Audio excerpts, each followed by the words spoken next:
Hello and welcome to the Elevate Yourself podcast. I'm your host, Rob Hardin Anderson. I am the fitness and wellness manager at the resort in Playa Vista. I work for Elevation Corporate Health, and in each episode of this podcast, I'm going to be having a conversation with folks from all different walks of life about how to elevate yourself. It is my hope that these conversations will make you think, force you to change your best, and as a result, help you get a little bit closer to becoming the best version of you. As I mentioned, I work for Elevation Corporate Health. We've been in the health business for over 26 years. We manage customizable fitness and wellness centers all across the country. You can learn more about us at elevationcorporatehealth.com. The resort at Playa Vista that I'm the fitness and wellness manager of is a state-of-the-art fitness center. 11,000 residents of Playa Vista have access to our facilities. We offer personal training, group fitness classes, nutrition and wellness coaching, and you can follow us on social media at Playa Vista Resort. And today on the show, I am excited to welcome Marc Stcherbina. Marc is not only a resident of Playa Vista, and he is a early morning warrior in the fitness center at the resort, but he is the founder of Winning EQ. And I just love this. Winning EQ's philosophy it's awesome. Better people equals better performance in sports, business, and life.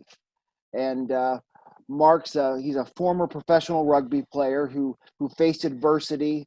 He had a career-ending injury that it forced him into retirement from a top-level sport. And Marc was faced with the very real challenge that a lot of athletes and individuals go through of transitioning into the next phase without suffering the repercussions that so many athletes succumb to.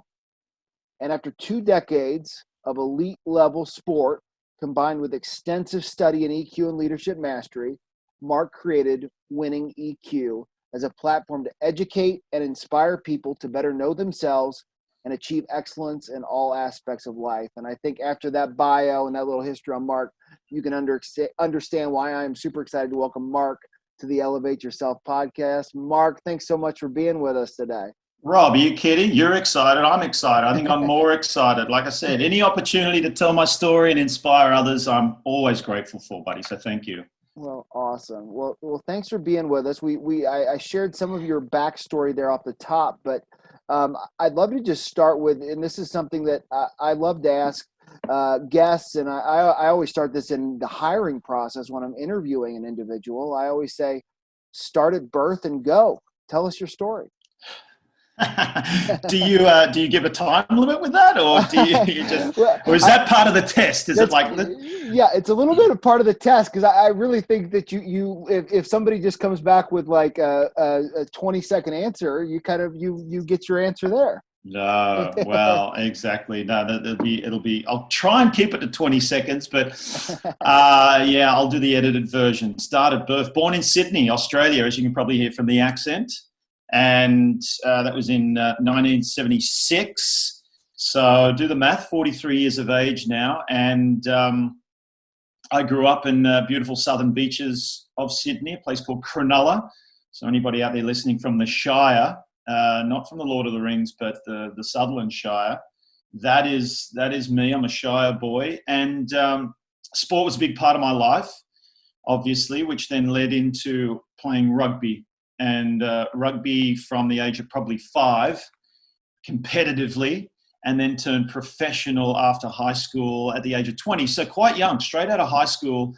I was doing a university degree at the time, so I was balancing the two. And rugby, actually, the rugby union version, people that know rugby well will know the difference between rugby union and league, but I won't explain it now. But rugby union as a sports code or a football code was not professional until 1996. So I left high school in 94, and it actually turned professional in 96. So I was studying at university sports science, and that then led me later on into starting a personal training career, but I'll get into that. So started playing rugby in Sydney for a team called the Waratahs, which was part of the Super Rugby competition. We played against teams in South Africa and New Zealand, and it was provincial rugby. Very tough competition, and as you can imagine, three of the best rugby nations in the world split into 12 professional teams. So it was extremely competitive, a lot of fun because it meant that I traveled the world and spent a lot of time in South Africa and New Zealand. And then after 5 years, I came to a fork in the road, I guess. I was offered an opportunity to play rugby in France. And it was a huge opportunity, and they paid quite good money over there, but it would mean that I'd have to sort of turn my back on my aspirations of playing in Australia and what that meant. And I took it. I thought I'm young enough to go over there and experience it. And what drove what was behind, I guess the motivation behind that choice was that I was looking for a life experience as well, not just rugby accolades. I was looking for an experience to live in a different country and learn a different language and immerse myself. And then, yes, it was risky because it meant that I was kind of removing myself from the system in Australia, but I was also gaining this experience. I took it, and as fate would have it, that was a 2-year deal, and I ended up staying in Europe and playing all over Europe in various competitions. I ended up in the UK. And then my rugby career came to an end in Wales, very big rugby nation over there. I was living in Cardiff for 5 years total, a 4-year deal with the Cardiff Blues. Again, rugby fans will probably know those teams. I was playing in the European competition and the Celtic League. And then on December 6th, 2008, a day before my 32nd birthday, playing in a rugby match against Toulouse, one of the European giants of rugby in France, actually at their home ground as well. So I was in Toulouse in France playing, and I broke my neck attempting a tackle. And three guys landed on my head in an awkward position and basically woke up the next day on my birthday in hospital. Fortunately, I regained feeling because I was paralyzed from the neck down for 25 minutes on the rugby field and waiting for an ambulance, 25 of the scariest minutes of my life.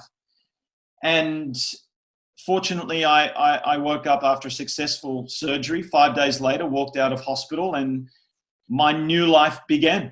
Obviously, my rugby career ended, and now it was time to reinvent myself and recover from not just the injury, but the psychological and emotional trauma of that. And also, what am I going to do with my life? So I guess that was the pivotal moment of my life. That was a defining moment that's led me now to where I am. So embarked on a personal growth journey. Emotional intelligence became a passion of mine, which then led to what I've started up today called Winning EQ. EQ, otherwise known as emotional intelligence, or EI, and fascinated with that topic. And it really helped me get through that difficult period of my life, Rob. And now I've found my purpose, the meaning behind, why I get up in the morning is to inspire others. Always enjoyed inspiring others and teaching and learning myself. And now here's an opportunity to give back and use my story and what I've learned also in the 12 years of professional rugby in terms of leadership. So that is what Winning EQ is. I started off helping other professional athletes or high-level athletes with their transition, because it's extremely tough. There's a high incidence of anxiety, depression, and suicide in elite athletes, much of which is not documented. But as I dug deeper, I found just how big the problem is. So I use that as motivation to start this platform, and it's actually there's a lot of transferable skills that into the business world. So I also work with companies, executives, other leaders within companies to help them elevate and be the best leaders that they can be, all based on emotional intelligence learning. Done. I know that wasn't 20 seconds, but that's pretty much it. That was absolutely fabulous, and thank you so much for sharing that story. A lot for us to unpack there. Sure. I would love to go back, and I would love to just kind of start at the beginning and kind of talk about Sydney and rugby at 5 years old, and kind of what your upbringing was, and specifically talking about rugby and those principles that you learned at a young age. I'm curious, I don't know if I've shared this with you before. I spent 5 years in England from the time I was 5 until I was 10. And during that period, I played rugby and cricket, and the discipline that I learned in those sports at a young age, I know have carried on with me today. So Sure. can we start there and just kind of share what that was like for you as a kid? Of course. As I mentioned, Australia in general is a big sporting nation. So if it's not rugby, and I actually did track as a kid as well. We called it little athletics, and that complemented my rugby too. Training for track or little athletics helped with rugby training. But back then, I think things have changed. But back then, and Australians got a very kind of tough culture. It's like, it's sort of suck it up and play your sport and competitive attitude. And you see it in all sports, and Australians are known for their grit and competitive nature and always being able to just get the job done, if you know what I mean. And that started at a young age, because rugby at 5 or 6 years old was pretty much full contact. Right. So you can imagine, and that's changed over the years with the science coming out and concussions and modifying the rules of contact sports like rugby to be safer for the kids that are playing, especially the technique involved and necessary to be safe. But not then. I was doing full tackles as a 5 or 6 year old. So what that does already, that creates a toughness and a mental toughness and physical toughness, and also a bravery of sorts from a young age as well, in terms of putting yourself in front of physical harm. But the sport itself, being in a team sport, so yes, I did track, I did swimming. You could consider those individual sports for the most part. It was the team sport aspect that I think I really gravitated to and helped shape. I talked about emotional intelligence, and we will unpack that more. But that started from a young age. Being able to work in a team, being able to understand and interact socially with your teammates and try and get the best out of each other started very young. And on top of that, and Rob, you said you played rugby, cricket as well. In England, it's universal. So globally, rugby is known as what I'm extremely proud to be a part of, the rugby community and the rugby world, because it has very unique values. It has values of honor, integrity, camaraderie, teamwork, fairness. That's taught at a young age in rugby. And I always use this kind of like example of why rugby, when you compare it to other sports around the world, those principles and values specifically extend to the fans of rugby. You could go to a rugby stadium of 80,000 people, and all the rugby fans from the opposing teams will be sat together, and quite often arm in arm, singing, having a drink afterwards. There's that value of togetherness that is so unique, especially in a contact sport. So I like to kind of, whenever I talk about rugby, especially to parents, I've been rugby coaching for a time here in the US as well. And I highly recommend, if parents are worried about their kids playing football or contact sports, rugby is actually safer than you think. But the main thing you'll get out of it are the values and the teamwork that rugby provides. I love that, and I love the three things that you talked about there: the honor, the integrity, the fairness. And there really is a beauty to rugby, isn't it? That everybody is working in unison. Yes. That ability, and there's this unspoken language and the ability to send a pass to a teammate that you just know is going to be there. There's a dance to it. There's a musicality to it almost, I feel like. And that's kind of that togetherness you're talking about, right? Well, it is. And I would just want to make the point that it extends beyond the field as well. That's what's beautiful about it. It's not just about the game itself when it's happening and the winning of that game and what's required to win. It's then the entire experience of Then it extends to off the field. Now you have an opportunity to mix with the players that you basically were just bashing up for 80 minutes and being bashed by. Now we come together. And the example that I'll give as well is it extends then to the fans. The fans know there's like a code, there's an unwritten kind of understanding that we are special. The rugby community is special. And I'll go back to that 80,000 seat stadium. You could have, so think about football, right? So you have the extra point after a touchdown from the field goal kicker. He'll attempt the kick and you'll get the extra point if it goes through. Think of if that's in a stadium that is the opposing team's stadium that's hosting it, and the fans behind those uprights, they are doing everything possible to put off that kicker to miss the kick, right? It's the screaming, it's the little wiggly things that they wave, same as free throws in basketball. Right. As much noise as possible to put that kicker off. Rugby is the opposite.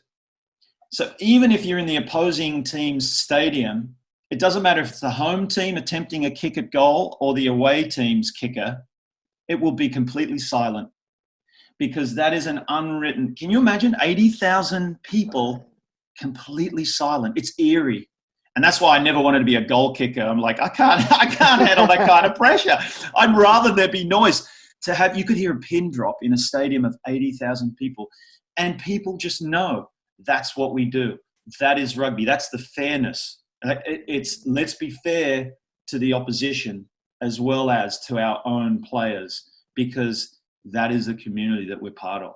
Isn't that incredible? And that's especially in the United Kingdom. Sometimes you go to France and they like to whistle a bit here and there, and that they'll employ different tactics. But the UK and England specifically is the home of rugby. So that is where the values and principles were born, and that is where it is protected and upheld the strongest. You talked about 1996 and being 20 years old, and was that the ultimate goal for you? Like growing up, was it I'm going to be a professional rugby player, or did it just kind of happen? Oh, that's a great question. I would say yes, and again, without getting too much into the sort of semantics, rugby league is another version of rugby, and rugby league at the time, especially in Australia, it was professional. Slightly different rules, same shape ball. There's 13 players on each team as opposed to 15. Like I said, the changes were very subtle. It was rugby, but it was a different kind. But it had been professional for nearly 80 years and traditionally played by working class. I grew up watching that, wanting to be certain players that were in that were high-profile players, and I would go to my local rugby league professional matches and dream of being part of that. What was interesting is as I approached adulthood, I started playing both versions because I went to a high school. Now, remember, rugby traditionally was not professional, but it was played in private schools. That's why you see a lot of rugby played in colleges over here in the US, because it came from the private schools in England. It was created at a private school in the town of Rugby. Rugby, right. Right, in England. Yep. And in 1823. So that then naturally spread throughout the private schools of England and then into private schools of Australia and other Commonwealth countries. And it's a stereotype, but think of the kind of the education, the highly educated people normally that play rugby, and then it goes on to university. And a lot of rugby players at the international level, they weren't getting paid. Most of them were doctors and lawyers, and whatever kind of course that they studied in university, they went on to pursue that career. So it had this stereotype of highly professional in other areas and intelligent people, whereas rugby league, kids were getting plucked out of school at 15 to become professional, not necessarily carrying on with their education, and then just getting paid money, and now they play professionally. And I got to the point where I was playing both. And then the appeal of rugby I was starting to be drawn to. And it wasn't professional at the time. And I thought, I had the opportunity to go and play rugby league professionally straight out of school. I was offered 7 or 8 different deals from professional clubs. And yet I had just been on a schoolboy rugby tour around the UK and France for 8 weeks. Now that is something that rugby league never offered me, and it wouldn't probably offer me if I played professionally. I might travel around the country playing, but I'm getting paid to play. Whereas, and it doesn't normally lend itself to being able to study as well and focus on studies. It would just be, you are a professional, we own you, we'll pay you, but now this is your career, as opposed to rugby's very global and it's not professional, but I can go and study at university as well and still play this game and travel the world.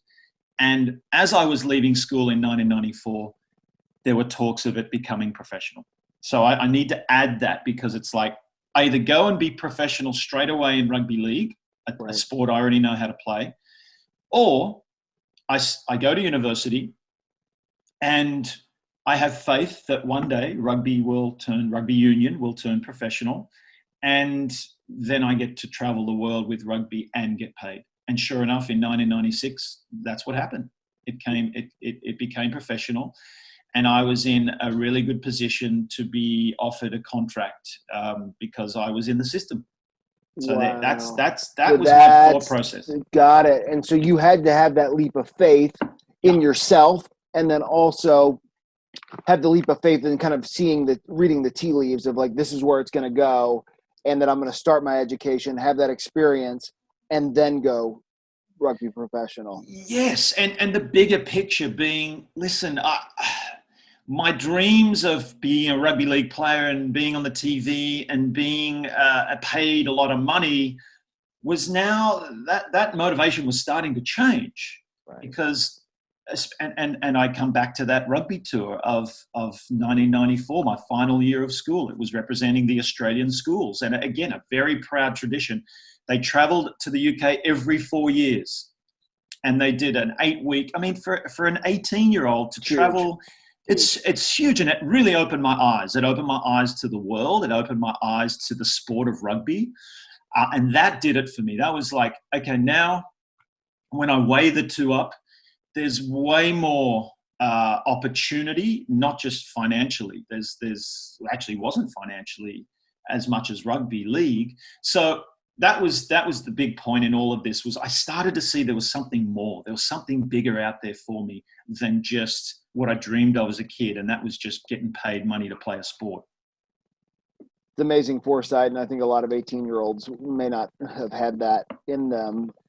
So you go to France in 96, and you took the opportunity. It sounds amazing to be 20 years old in France and playing rugby. What was that experience like, and what were some of those life experiences that you learned at 20 years old in France? Okay, so just to correct you, because I know my initial explanation was quick and a lot of information.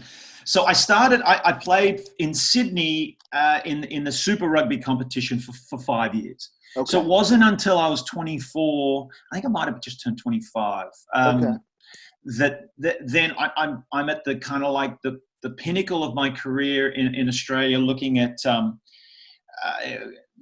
the big thing about playing, what everyone's aspiring to, is to play in a Rugby World Cup. And it's extremely competitive. I hadn't played in a Rugby World Cup. I hadn't been selected yet for the full Australian national team to go to the World Cup. It was coming into a World Cup year. I was in the mix, but there was a lot of competition, a lot of things going on. And at that moment, I was offered a deal to play in Europe.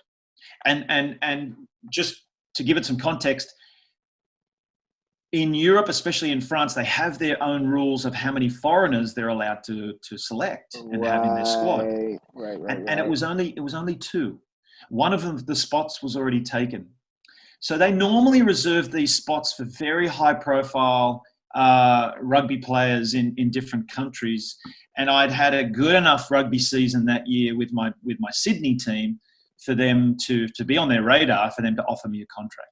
So at 24, it was like, I'm coming into a World Cup year. Yep. Do I stay here and pursue that and make my way into the national team and get World Cup experience, which will possibly live with me for the rest of my life? Or do I take this opportunity right now because this may not come around again? Do you see what I mean? So it was like, and that again, I had to make a similar decision to when I finished high school. It was like, do I go for the money and what I've always wanted to do as a kid or thought I wanted to do? Or do I go for this other thing that just has way more? So the allure of playing and living in another country, learning another language, getting life experience in that way that rugby was offering me, even though I was giving up something else, accolades, other things that representing my country at a World Cup might have brought around, I went for the French experience. And again, no regrets at all. I never, as a result, I stayed in Europe and I was never to play in Australia or for Australia ever again. But the thing that what I gained from that experience is, and I probably wouldn't be sitting here, it's easy to say that, but sitting here talking about what I'm talking about right now, just the journey that took me on, the path that I chose to pursue that instead of just staying put and trying to play in a World Cup. Right. And so that decision to go travel, to have those experiences, to go on that journey, right? Then that leads us into December 6th, 2008. Yes. So before we get into that moment, though, I think, so you're 32 years old.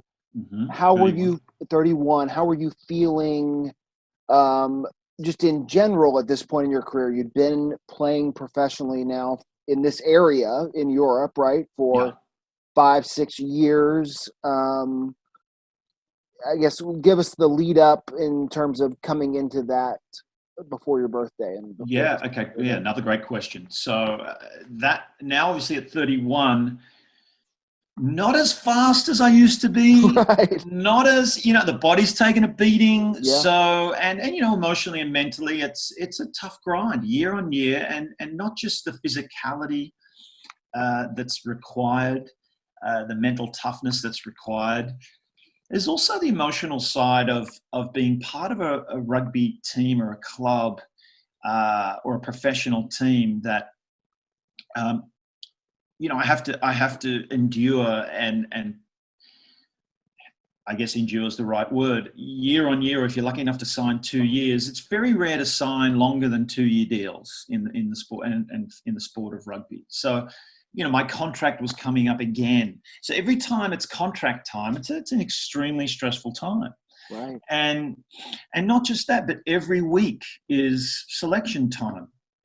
So week on week, that potential rejection sort of scenario where it's like trying to make the team.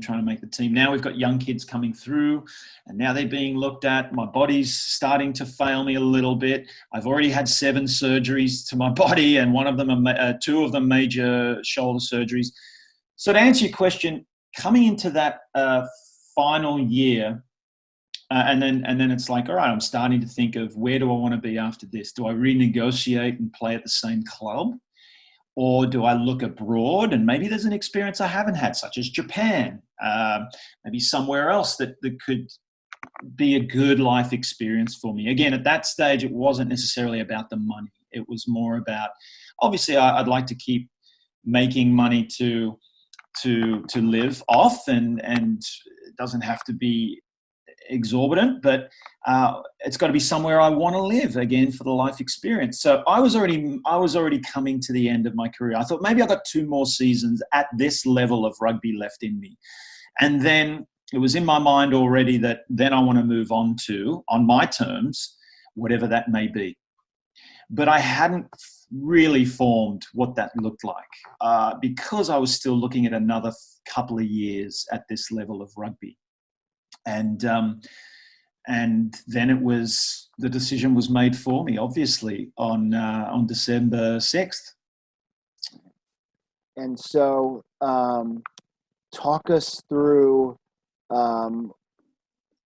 just the experience of the play itself, Mm. what happened, and then being in a hospital in another country, family, all of that. Just tell us that whole experience on. Sure, Yeah. sure. Yeah, so I mean, it's quite vivid, Yeah. and even though it was 10 years ago now, it was a TV match. It was a big European televised match. So I have the video footage edited, and they've got, six different angles of when it happens, slow motion. So if ever I need to kind of go back to that moment, I can. Yeah. and I actually do. But we'll talk about that a little more later. Yeah. But at the time, it was. Here's what's funny, Rob, and we can make whatever meaning we want out of this, but I was actually sick with like gastroenteritis. Not to be too graphic, but it meant that I was, things were coming out of both ends of me, and really I'd lost like, I think 7 pounds overnight. Going into the match. So there was I couldn't keep anything down, and because we left Wales to go to France a couple of days earlier so we can get there and get settled in. It was a big game. And I had enough time. I guess that started right when we arrived. And then I had enough time to kind of, for the doctor to keep an eye on me. And she's like, well, all right, let me know how you feel tomorrow. And then it's game day. It's like overnight, I'm still not, I can barely keep anything down. I've lost all this weight. I feel I'm lacking energy. And she's like, in the morning, we need to make a decision. So in the morning, basically, I could now hold down a piece of toast. That was about it. She was obviously worried about me as our team doctor, and she said to me, "Look, I don't have the authority. I can recommend that you don't play. I recommend that you don't play, but the call is yours." And me being, who I am, and this sort of like, I don't want to let the team down, and no, I'll be fine. Like the kickoff is in another 7 hours. I'll be good by then, because I already started to see myself turn toward, the better, make a turn, and I got some color back in my face. Anyway, so going into that match, I was already probably not supposed to play. And I ended up playing, and the adrenaline just pumped me up. And remember, I'm going out there feeling lighter and not with a lot of energy. Not to say that caused the injury, but already I went in under those circumstances. And then it happened right, I think, 5 minutes into the second half, and we were looking good, and I was feeling good. In fact, I said to here's another thing. I said to the doctor, I said, look, just give me a half. If I can contribute to the team with a half, like that's what I anticipated. I would only have a half in me, energy-wise, anyway. So I'll do what I can for 40 minutes. And then, let's assess at halftime. But in my mind, I'm like, I'm going hard for 40 minutes. And then they bring on the young kid afterwards to kind of bring it home. And it was close. These are the European champions. We were written off as underdogs, and I think it was like 7 points in the match. One touchdown, you call it in American football, but one try in it. We're very much in the match, and we look at it maybe upsetting. So there's no way I'm staying off the field. No. 5 minutes into the second half, it happened. It was very innocuous. It was accidental. It wasn't as a result of foul play at all. It was just poor technique, and got caught tackling one of their players, bringing him down like a judo roll, if you can imagine. My feet came from underneath me. So now I'm kind of like in a seated position on the ground with this player kind of like with my head tucked in. The problem was 2 of my players came over and hit him at the same time from a sideways angle. And what happened is they hit him so that he fell on top of me with their weight as well. So 3 big rugby players landing on the top of my head, forcing my forehead, my head through, like down in between my knees while I'm seated, if you can imagine. I heard the crack. I felt the crack. I let out a little squeal. And then that moment on everything happened so fast, and the adrenaline's pumping. So I'm lying, and there's a pile of bodies, which is normal for rugby. And then once the pile of bodies kind of like dissipated and got off me, I'm left there trying to get up. And at first I'm like, my shoulder, I can't, it's just my body's not registering. And what happened was my central nervous system just shut down because the tackle had broken my C4 and C5 vertebrae. It split right through the middle. It squashed the disc, and the disc pushed against my spinal cord. And then my central nervous system sensed danger. Amazing thing, the body, as you know. It's such a miracle that it just said, nope, we're going to stop any movement. But of course, at the time, while I'm lying there and the doctor runs on, she thinks it's my shoulder. She's not sure what's going on. And I'm like, I've got a pain in my neck. I don't. And as soon as I said that, she started squeezing my hand and says, does this hurt? Does this hurt? And I said, does what hurt? Didn't even feel it. I couldn't feel a thing. And at that moment, she looks over to the sideline to the other medical staff and she starts waving frantically to him, which probably didn't help my anxiety levels. I mean, I started going into shock at that stage. But I was completely conscious because I wasn't knocked out. I knew I was completely conscious for the entire thing, and she sat with me the whole time. She obviously, and then they went into the protocol of suspected spinal injury. So they had 7 people, 2 holding my neck and head in place, and then they had to the entire process. They stopped the game. The referee stopped it whenever there's a serious injury. That's what they do. And for 10 minutes, it took them to then put me onto a gurney or a stretcher and then take me off the field. And that entire time, I'm completely paralyzed from the neck down. I can't feel a thing. All sorts of thoughts are rushing in and out of my head, positive thoughts and negative thoughts, fearful thoughts, thoughts of optimism. It was crazy what was going on inside my head right then, Rob. And I use that today as motivation, in many ways. And then when and here's again the big moment that I also bring myself to in terms of gratitude and relief, the profound relief of taking me from the stretcher to the ambulance bed, the trolley that they brought in. They unflipped the, strapped in with ankle straps and a harness. And when they were undoing that, I guess it whipped my foot, it whipped my toe, and I flinched. And I said, oh. And then that moment, I'm like, I just moved my toe. Oh, this is good. This is a win. Yeah. This isn't just good. This is a win. It's incredible because I've been able to kind of focus on the what if, and if I'm paralyzed, this is what it means. This is a quadriplegic if both my arms and my legs aren't. Like, I really analyzed what life had for me in store right now. As soon as I could move my toe, I knew that meant I'm not just a quadriplegic, I'm not a paraplegic either, and I will recover from this. It was instant, like, I'm going to be fine. I can tell you now there was no fear about the surgery. I knew I was rushing off to hospital, but now I know that I can feel my foot. I'm going to recover. Isn't that, and I just knew. And that's amazing to have the awareness of your body. And I think that being an athlete, you have that, right? Because we're super in tuned to every little thing or every little, just kind of little, whatever it is, right? The calf's kind of barking at you. You're aware of it, but that is totally remarkable. Totally to have that awareness in that moment.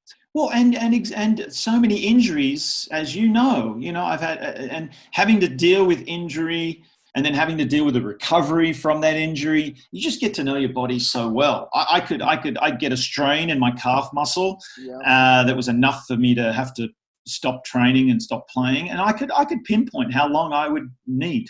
Like, I'd be like, that's a 4-week injury, and sure enough, and there's probably the power of intention behind that as well, and just knowing my body and being in tune. But this was uncharted territory, the neck injury. That's why there was a bit of uncertainty and fear around that. But in terms of, like, all I need to know now is that I'm not paralyzed, and I'll take care of the rest, because I've done it before. I've done it with my shoulder. I've spent an entire season out with a shoulder reconstruction. I know the discipline and the will, and I know what it takes to come back from injury. So I'll do the same with this as well. Marc, that's really remarkable to have, like I said, to have that self-concept clarity in that moment. And I really have to believe that kind of goes back to the grit you talked about at the beginning and that discipline as a child. because I think there's a lot of people listening to this, and maybe myself included, to be in that situation and to just want to quit, right? And to just but to already have that thought to go, I'm okay, I'm good, I'm gonna figure this out. Yeah. Yeah. So it starts young. It does start young. But what we can also maybe dive into is that also has its down points. That has its liabilities. And that's what I've learned since retiring and working with other athletes that also retire. That grit, that suck it up, that toughen up, harden up, and get through it. You can do it, and you can do it alone. That also develops I guess now what you're doing is if there's any emotional struggle for whatever reason, you tend to also apply that and not want to ask for help. That's another subject, and that could maybe lead us into the emotional side. I think that's right. So let's get into the emotional intelligence thing, but that's a great point. And I was thinking about that when you talked about the playing through it. I just did an exercise with my team on elite performance behaviors, and one of those categories is grit.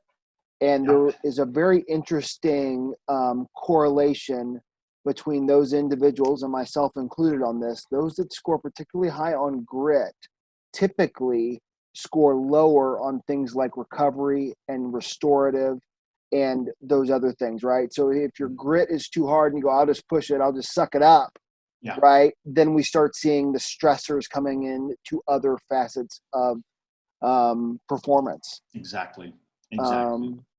And there's something innately satisfying about when we display that grit, right? So it's that there is something kind of satisfying with the discipline involved in actually getting through something alone and coming out the other side. And we all, sometimes we get motivated by that. And as you said, when it comes to the extreme, the benefits that we get from that start to get in the way of actually what we really need to do, and that's listen to our need for recovery and maybe our need to kind of get support from other areas, because we're so focused on the benefits of displaying grit and getting through something that we take it to the extreme. So emotional intelligence, talk to me about that, and then talk to me about kind of the big roadblocks that you see in athletes and those in business and leadership. I mean, I think we're talking about, in particular, and I think this goes to everybody, but we're talking about elite individuals, right? To own a company, or to be the CEO, or if you're in leadership, you're certainly at the upper end of your field. The same with athletes. What are kind of the big roadblocks you see, and then how does the emotional intelligence play a role in that? Yeah, so it's not just about the high level. Obviously, they're a special kind. That the CEO, you just see. What's interesting is I work with all leadership levels, and when we talk about some of the roadblocks, I mean, dealing with the ego is probably the biggest element of emotional intelligence that I think is the key to unlocking a lot of performance issues and just overall general emotional wellness issues. Is that having a better relationship with your ego? And for me, that started when I finished playing rugby, when I had to reflect and I had to redesign my life and look at what was ahead. Obviously, had to focus on who I was leading up to that moment, and really like what enabled me to achieve what I achieved is what are the benefits of that and the strengths of that moving forward, but also what are the liabilities of now this next step. Was I really playing rugby for the right reasons? Because what I'm searching for now is meaning and my purpose and what I have to offer life. Being attached to the identity of a rugby player was the hardest thing to detach from, which is what a lot of athletes experience. And a lot of the depression and anxiety comes from that, because it's like, that's what I did for so long and that's who I am, but that's not who you are. And that's, like I said, then that's a conversation about ego. Let's understand what ego is, and we won't get too much into it, but that it rears its head in so many different situations. A big roadblock for CEOs and leaders of companies is exactly that, is that they're not necessarily open to receiving certain kinds of coaching and betterment, because they've already achieved what they've achieved, and their ego does not necessarily want to believe that they still need improvement and could use coaching and can use and then reluctant to empower the people underneath them, their staff, their employees. So that's kind of a big roadblock for that level of leader in business. I actually like working with the middle management, the people that have been newly promoted into leadership roles, who aren't used to being leaders, and now they're being called forth to be a leader. And that's a roadblock as well of the Is that the other side of the ego then? Is that the other side of, like, then they've got to trust themselves? There is absolutely that. There is trusting themselves.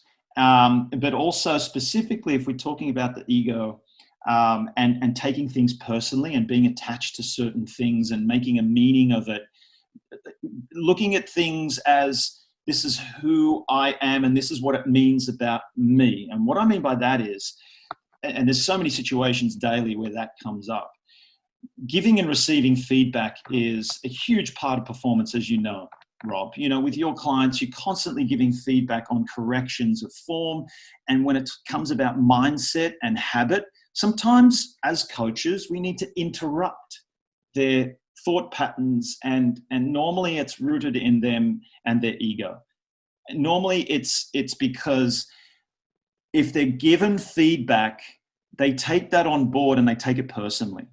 Right. So they take that on board as like, oh, that means I'm not good enough because I'm being told to do it a different way, or that means I'm a failure, or I'm not a good person, as opposed to being open and just seeing feedback as information.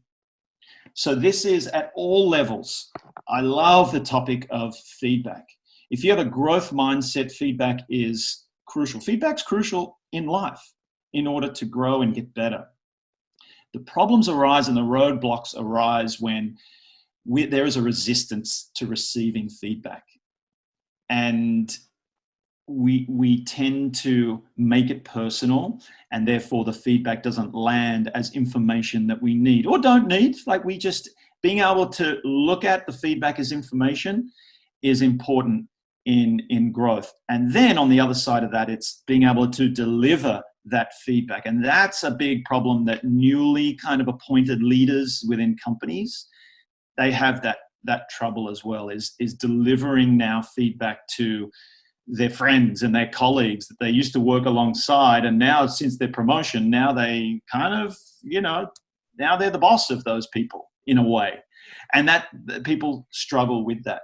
So it's a big topic of like giving and receiving feedback, but that's where the ego kind of gets involved the most. And I do a lot of coaching in being able to not attach meaning to any of that information and make it mean anything about yourself as a person. It's just information.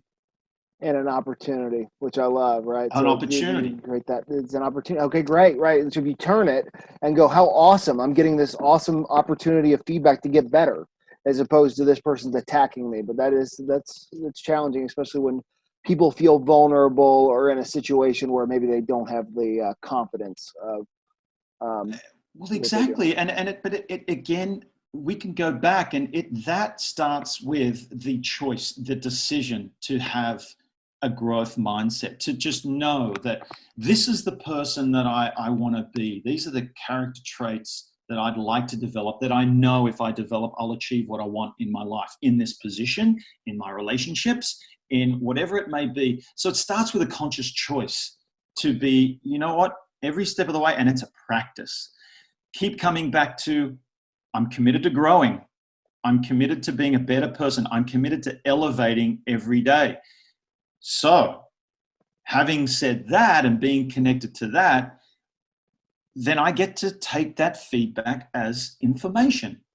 So it's a practice. It's constantly reminding ourselves of, I made a commitment to myself to grow and actually invite feedback. So here, as you said, Rob, so here's the opportunity. Someone is giving me an opportunity to grow. Thank you. To see feedback as a gift, right? Not as a criticism. See it as a gift. I'm giving that, and that helps you deliver feedback to people as well. It's interesting. Yeah. And just, you can say, when you talk about feedback to individuals, there have been lots of studies on this, and that an individual would rather you, a lot of times I think as leaders, we think that an individual would rather sandwich it, right? So you go, you're doing such a great job, but, oh, I still think you're doing a great job. But really what people want is they would rather you not give them to them in a sandwich. They would rather just hear it instead of avoiding.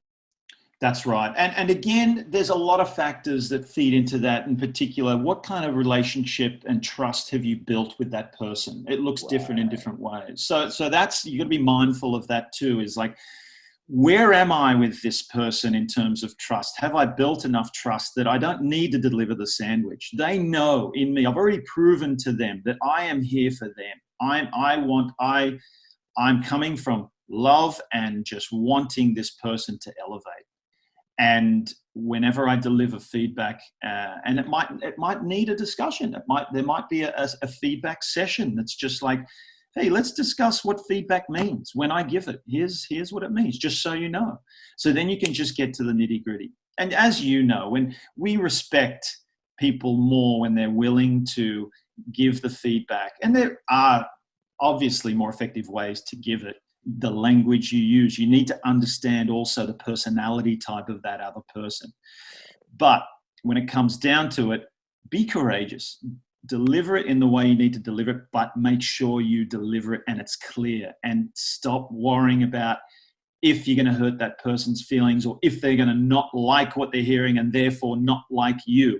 People like myself that are recovering people pleasers, I for the longest time, and that holds me back as being an effective coach, is when I'm more worried about hurting the other person's feelings and them not liking me, and that comes from my childhood. There's a conditioning there where I just had this need to be accepted by people. We won't go into that. But understanding that, that's what I mean by emotional intelligence and self-awareness. Now that I understand that holds me back as a coach. I got to deliver that feedback. It's a gift. And who am I to hold back that gift to that person? I'm making that more about me right now than making it about them. So step up, be a courageous coach, and let the person deliver that gift, and deliver it in a way that they might not like hearing it, but they're going to respect it, and it's going to land for them, and it's going to make them better. I want to just hit on what you talked about each person's different, right? I'm paraphrasing on this, but John Wooden, who I consider to be one of the greatest coaches and teachers, really, of all time, he says, the good Lord in his infinite wisdom didn't make us all look the same. Why would I coach each person the same, right? And it's that you really have to teach and coach each individual different. You can't treat all talent the same because all talent is different, right? Well, you can't, and that just goes to show that he sees them as a person first, right? Not just the athlete. And that's what we mean by emotional intelligence. That's why I love the study of emotional intelligence and how it relates to performance. Coaches like Wooden, coaches like Vince Lombardi, it was about, and that, as you mentioned in my intro, thank you very much for that. But that is a motto. That is a belief of winning EQ. It's like, better people make better athletes. Better people make better performers. And start with the person first. Get to know them. Meet them where they're at. Really, truly see them, and make sure that they know you see them. And that will, now we talk about feedback, that will help that feedback land. It will help you deliver it in the appropriate way that suits that person's language, but it will also make them feel seen as a human and loved as a human. And then that will translate into better performance, especially in team sports. Is there we're talking about togetherness and that sense of team in companies. I've experienced this of when leaders are vulnerable, the team innately trusts more. Would you agree with that? Is that something that you work with leaders on, of sharing vulnerability and letting your team see you? Constantly. Right. That is huge with regards to, I'm often telling people, especially leaders, because it is effective in developing trust. And when leaders such as, business leaders, coaches, when they are encouraging vulnerability from their employees or their players or their athletes, because they understand the benefits of being vulnerable in terms of building trust with other team members, then you got to do it yourself. People are only willing to go as far as you're willing to go yourself. Right. Yep. That's what you mean by, if you want people to be vulnerable, then you've got to show your vulnerability, and then it gives them permission. So again, when you're outwardly focused, when you're like, I'm trying to elevate my people, right? I'm trying to bring them to a level where I know this will make them better people and better performers. And vulnerability is a great way to do that, and it will develop trust in the team environment. So guess what? How can I be vulnerable to give them permission to do the same? We're getting we're running a little short on time, but I would love for you to just share with us. Obviously, we're going through something that none of us have experienced in our lifetime. I talked to my grandmother, and she doesn't even, this is unlike even like the First World War. Talk to our listeners that are going through this time of unprecedented uncertainty and things that an individual could do at home to make sure that they are stepping up and continuing to work on themselves right now. Yeah. Look, I'll start from the very first thing. If they haven't done this already, and really check in with themselves if they've completely done this 100%, and that is practicing acceptance. This is the new normal. This is happening. And I don't necessarily like this term, it is what it is, but if you can just fully accept what is happening right now all around us and in many areas of our life, of like, this is the situation, even accept the fact that it's uncertain times and get comfortable with that, then that drops a lot of the resistance we have to what's going on around us. When we drop the resistance to what's going on and we just accept, now that's the best platform to step into being the best person that we can be. We talk about roadblocks. That's a huge roadblock if you don't just accept what's going on. So that is the first step. And listen, you asked what people can do as a first step to help them with acceptance. Read a book or listen to the book from Ryan Holiday. I don't know if you're familiar with this author. Love his work, and he studies the Roman Stoic philosophers, and then he translates it into kind of modern day.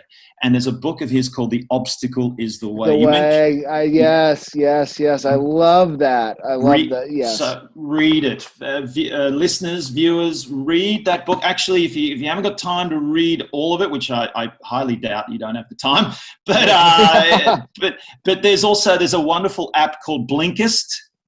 And Blinkist is it takes audio books and digital books, and it gives a 15 to 20 minute synopsis. It just covers the book with, they call them blinks. So it takes little excerpts and it explains the book in the most, the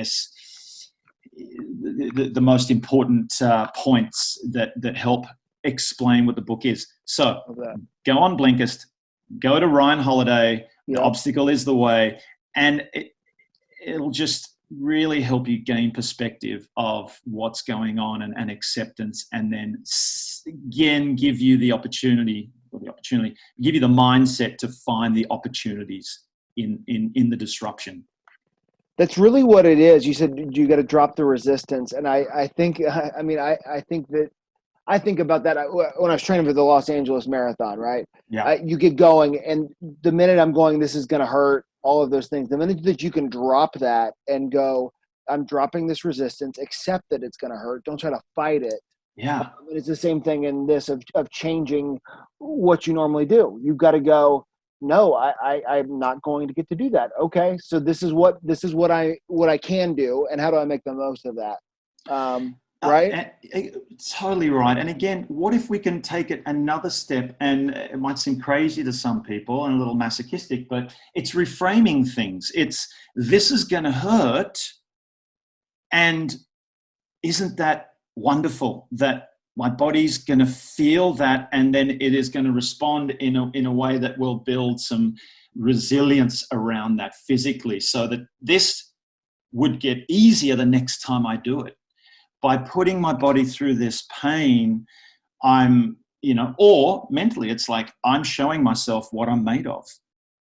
Imagine what this will do for my confidence in other areas of my life. So it's, again, looking for that opportunity, reframing something that we see as originally a negative, and then quickly reframe it and turn it around to be the opportunity to elevate, to get better.